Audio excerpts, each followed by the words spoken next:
React na po mga kababayan si COMELEC Chairman George Erwin Garcia kasi in-expose po ni Congressman Marcoleta na may isang opisyal niya ng Commission on Election ang tumanggap ng suhol amounting to 120 million pesos. Hindi nga po 120 million pesos. Ang unang sinasabi po ni Marcoleta, may 1 billion pesos. Ito po yung una niyang sinabi. 1 billion pesos move from foreign banks to Paul Executive's offshore account, sabi po ni Marcoleta. Ayan ba? At least 1 billion worth ng pondo daw were transferred from different banks, including those based in South Korea, to 49 offshore accounts supposedly linked to a Commission on Elections official. Hindi pa man sana pinapangalanan mga kababayan ni Marcoleta, no di? Kaya lang po, nag-react na agad siya, no? Si COMELEC Chairman George Garcia. Ako niya yan ang tinutukoy. Di ba niya, Mr. Maravilla? Si Garcia, appointee ng ating Pangulong Bongbong Marcos. Opo, appointee siya. Tingnan muna natin po kung ano ang katotohanan dito. Kasi kahit appointee siya ng ating Pangulong Bongbong Marcos, kung halimbawa may basis ang akusasyon, ang proseso niyan mga kababayan, impeachment, di mag-initiate sila ng impeachment. Yung isang appointee naman po sa gobyerno, hindi man nangangahulugan na kasi inappoint ng ating Pangulo, lahat ng mga gagawin niya, sanksyon ng ating Pangulo o may kinalaman yung ating Presidente. Di ba? O tinolerate ng ating Presidente. Hindi man po ganyan. Si Vic Rodriguez nga po, Executive Secretary, nasangkot sa kung ano-anong alam na ninyo, tinanggal ng ating Pangulo. Sinibak. Ngayon nagsulat ng libro, Kingmaker. Sinira na yung ating Pangulo. Ganun lang po, mga kababayan. Ganyan talagang buhay. So, dito, tignan natin, may katotohanan ba? Kasi si George Garcia po, si Chairman Garcia, nag-deny na din po. Ito yung balita. COMELEC chief denies receiving 120 million bribe from South Korean firm. Ayan. Pero una, para hindi kayo malito, magkaiba niya Mr. Maravillas yung amount. Ang sabi 1 billion yung inilabas mula sa foreign banks, pero ngayon 120 million yung sinasabi ni George Garcia. Ibigay ko muna sa inyo yung background story nito, yung akusasyon, yung expose po ni Marcoleta. So sa press con, tinatanong si Marcoleta kung sino, pero hindi man niya pinangalanan. Ang sabi lang niya, but he noted that there were certain developments niya in the full body's automated election system, procurement, when fund transfers occurred. Some reports coming to the office of this representation sa kanya daw that there are 4 countries involved in the payment hubs: Singapore, China, Hong Kong, Caribbean, and North America. There are 18 banks and 49 number of accounts. So tanong ni Marcoleta, why do you need 49 offshore bank accounts if the money involved here is not huge? Well, first of all, why do you need 49 banks offshore accounts, sabi po niya. The most intriguing part here niya is that these accounts are traceable to one COMELEC official. This is a work in progress. You must be patient with me. You have to bear with me because we're still verifying most of these accounts. But I will tell you that the total offshore bank accounts worth $15.2 million or almost 1 billion anya. According to Marcoleta, this happened anya alongside COMELEC's declaration of the past vote counting machines or BCMs as unserviceable. What is the significance of this covering period June 22, 2023 to March 22, 2024? I will show you anya 5 accounts originating mainly from Korea, and you should note that Myro system is from South Korea, sabi po ni Marcoleta. Yung depositor niya is a 1 Stephen Scholz / Kyung Baik. The originating bank is Standard Chartered Bank. Jongro Main Branch, Korea, sabi po ni Marcoleta. The recipient offshore account is account number 55301981427761, Standard Chartered Bank, Singapore. Yung amount niya is 149,000 US dollars. Then sabi niya, what is the milestone? Meaning to say, what is the event held alongside this? In June 2023 niya, COMELEC declared the previously procured in government-owned BCMs as unserviceable. Then, last May 5, 2023, COMELEC announced it was searching for new VCM amid plans to upgrade to BCMs capable of combining the current optical mark reader or OMR technology and direct recording electronic or touchscreen capabilities. Then sabi ni Marcoleta, on August 15, 2023 anya, a certain Yoon Do-yoon deposited Wori Bank in Seoul, South Korea to a Bank of Shanghai, China account.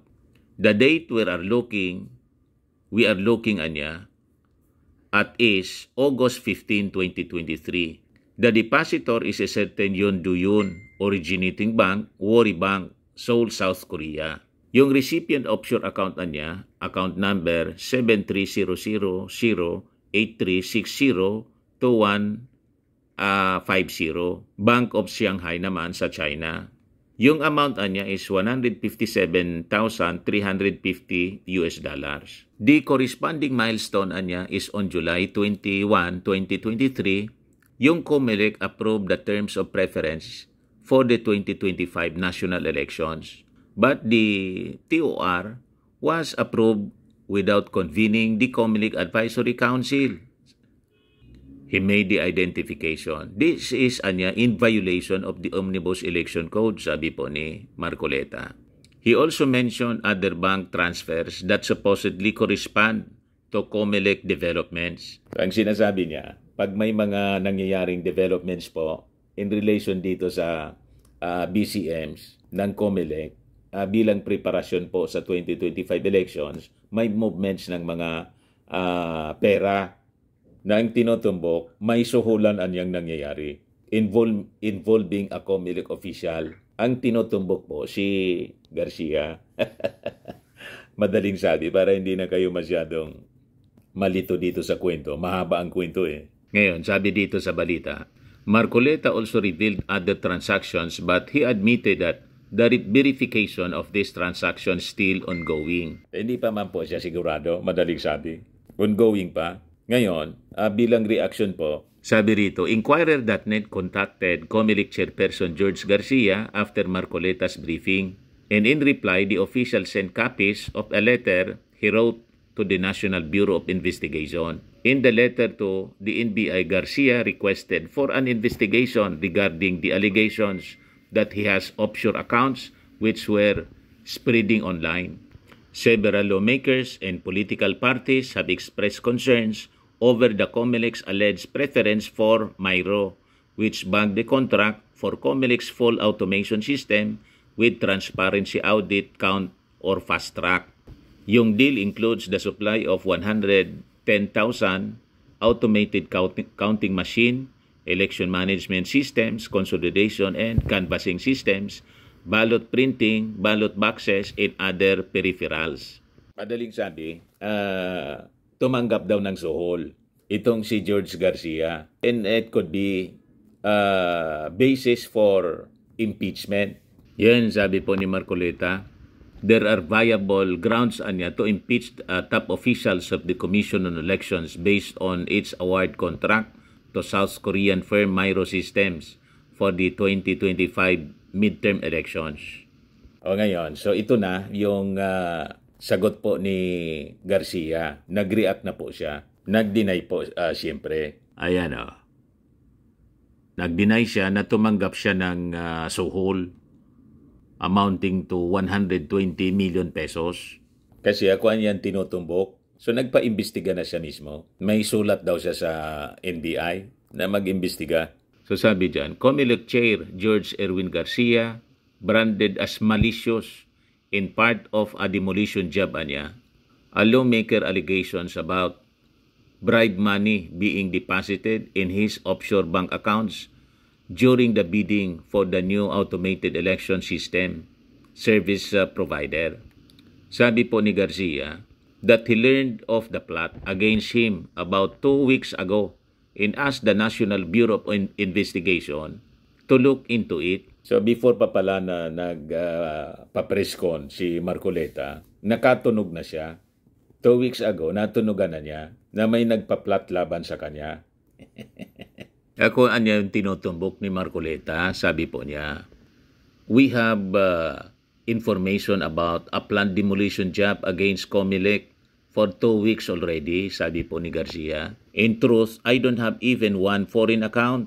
I can swear to it anywhere, sabi po ni Garcia, saying he was ready to sign a waiver for the said bank accounts and to give away all the money found there. Lahat niyang pera na nasa loob ng bank accounts na sinasabi nila, ipamigay ko na niya kung halimbawa may makuha sila. Kasi sa katotohanan na niya, wala man na niya akong foreign account. So una po dito, si Sagip Party List Representative Rodante Marcoleta said he would ask the House of Representatives to investigate the full body's 18 billion poll automation deal for 2025 elections after his team discovered suspicious deposits totaling 120 million to a Comelec officials' offshore accounts during the bidding for the project. So 120 million pala, mga kababayan, yung sabi, idiniposito. Pero yung total amount ng pera na gumagalaw, 1 billion, close to 1 billion daw. Yan ang sinasabi. Pero ang sabi rito, 120 million dinipasit sa account ng isang Comelec official. Ngayon, sabi ni Chairman Garcia, ako anya yung tinutumbok nila. So yun po, mga kababayan, may bago na naman tayong telenovela na susubaybayan sa Senado. Masaya niya Mr. Maravillas pag may laging telenovela na pinanonood sa investigasyon. Tingnan na lang natin po. Hindi tayo pwede na mag-conclude ng kung ano-ano kasi ongoing po ang drama. Okay po? This is just only for your information para alam ninyo kung ano yung mga kaganapan sa ating bansa. Ayos po. Ako po si Dante Maravillas. Bye-bye. God bless.